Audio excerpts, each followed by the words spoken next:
Hey everyone, welcome in to your very first edition of a Fireside Chat.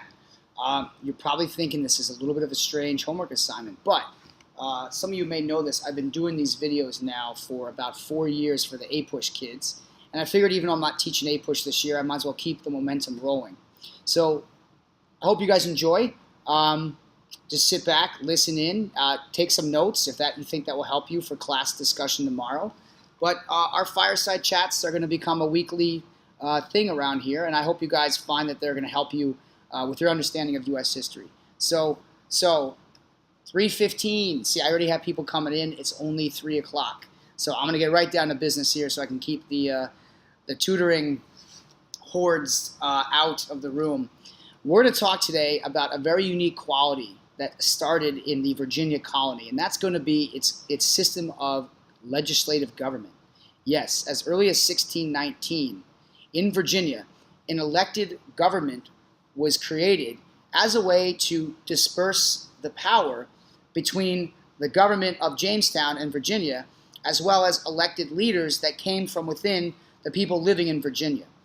But before we talk about this specific government in Virginia, we got to go backwards in time to about 1215, because something very important happened in 1215 over in England.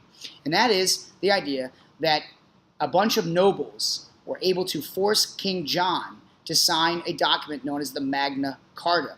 I'm not sure if you guys learned about this back in world history, but the Magna Carta was a document that limited the power of the king. There's a lot of things that went into the Magna Carta, but most important was the limited power of the king. So the king couldn't just do as he pleased whenever he wanted.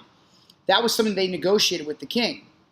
And that tradition of a limited king, a limited monarchy, would be emboldened in England as it developed into the time period of Jamestown and Virginia. So as Jamestown starts to develop, unlike France and unlike Spain, there's a limited monarchy in England. What that means over in Virginia is it gives the settlers there and the leaders of the colony the idea that they too should have some type of their own government.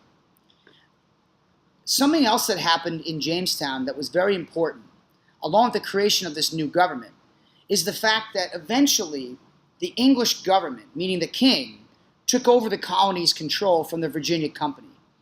The Virginia Company was not running the colony very efficiently, and coupled with a massive Native American attack in 1622 that killed over 400 Jamestown settlers, the king decided to take over the Jamestown colony and the Virginia as a whole and run it only from London. So that the main English monarchy would become fully in charge of Jamestown and Virginia in the early 1620s. So what's this mean? The Indian attacks mean that the king is now in charge. But see, this is where we go back to the idea of the Magna Carta. Because there was this belief in limited monarchy, because the English people were raised with the idea that the king can't have all the power, England created a type of government known as a parliament. And a parliament is where you elect officials to go represent more people. It's a type of representative government. Well, in Virginia, the settlers there decided they too wanted to have a type of parliament.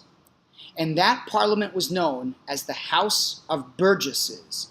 B-U-R-G-E-S-S-E-S, the House of Burgesses. The House of Burgesses is the very first representative government in the American colonies. It started in Virginia. People were elected to serve on a council, like a small group of people, and those small groups of people made a lot of the decisions about how the colony was run. And one of the biggest decisions they made was about taxes, how much taxes people would pay. They also worked over things such as laws, land, the headright system. So those were types of the things that the House of Burgesses worked on. They kind of dealt with small matters that were relevant to Jamestown or some of the other cities that were developing in Virginia. Now I should point out that the system that was in Virginia, this new government, ultimately there was still a governor who ran the entire colony, and that governor reported to the king. So really what we're looking at is king, governor, House of Burgesses. That's kind of the way the power flowed. But please don't underestimate the importance of these House of Burgesses, because these House of Burgesses, the people who served in those House of Burgesses, they paved the way. Here's the past shapes the future moment. They paved the way for future representative government in the United States. Because when we start getting into the colonies and each colony is going to eventually form their own style of a representative government. And here's the other thing too. There's some pretty famous names.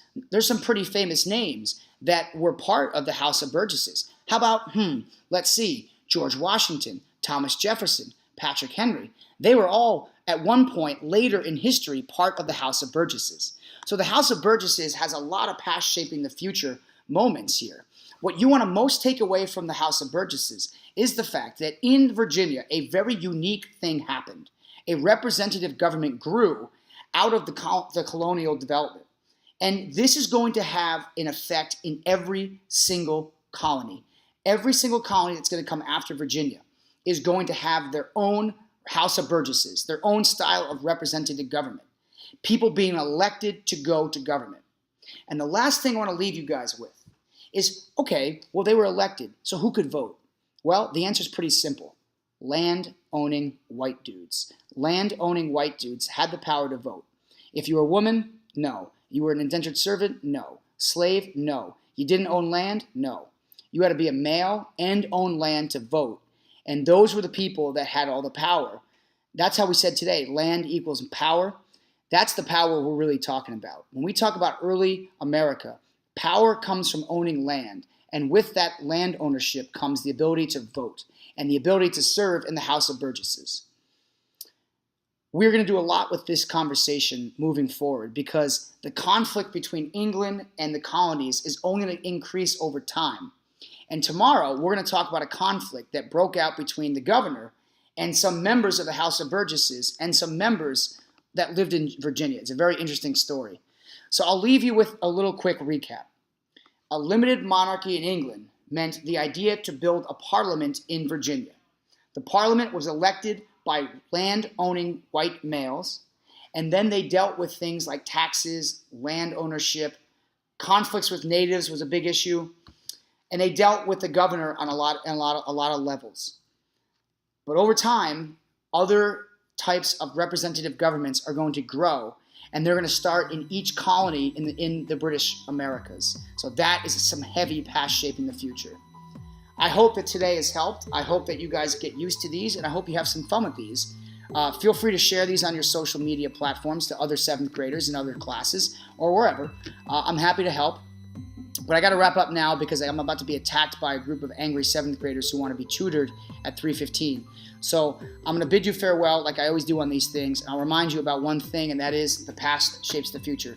Have a good night, everyone.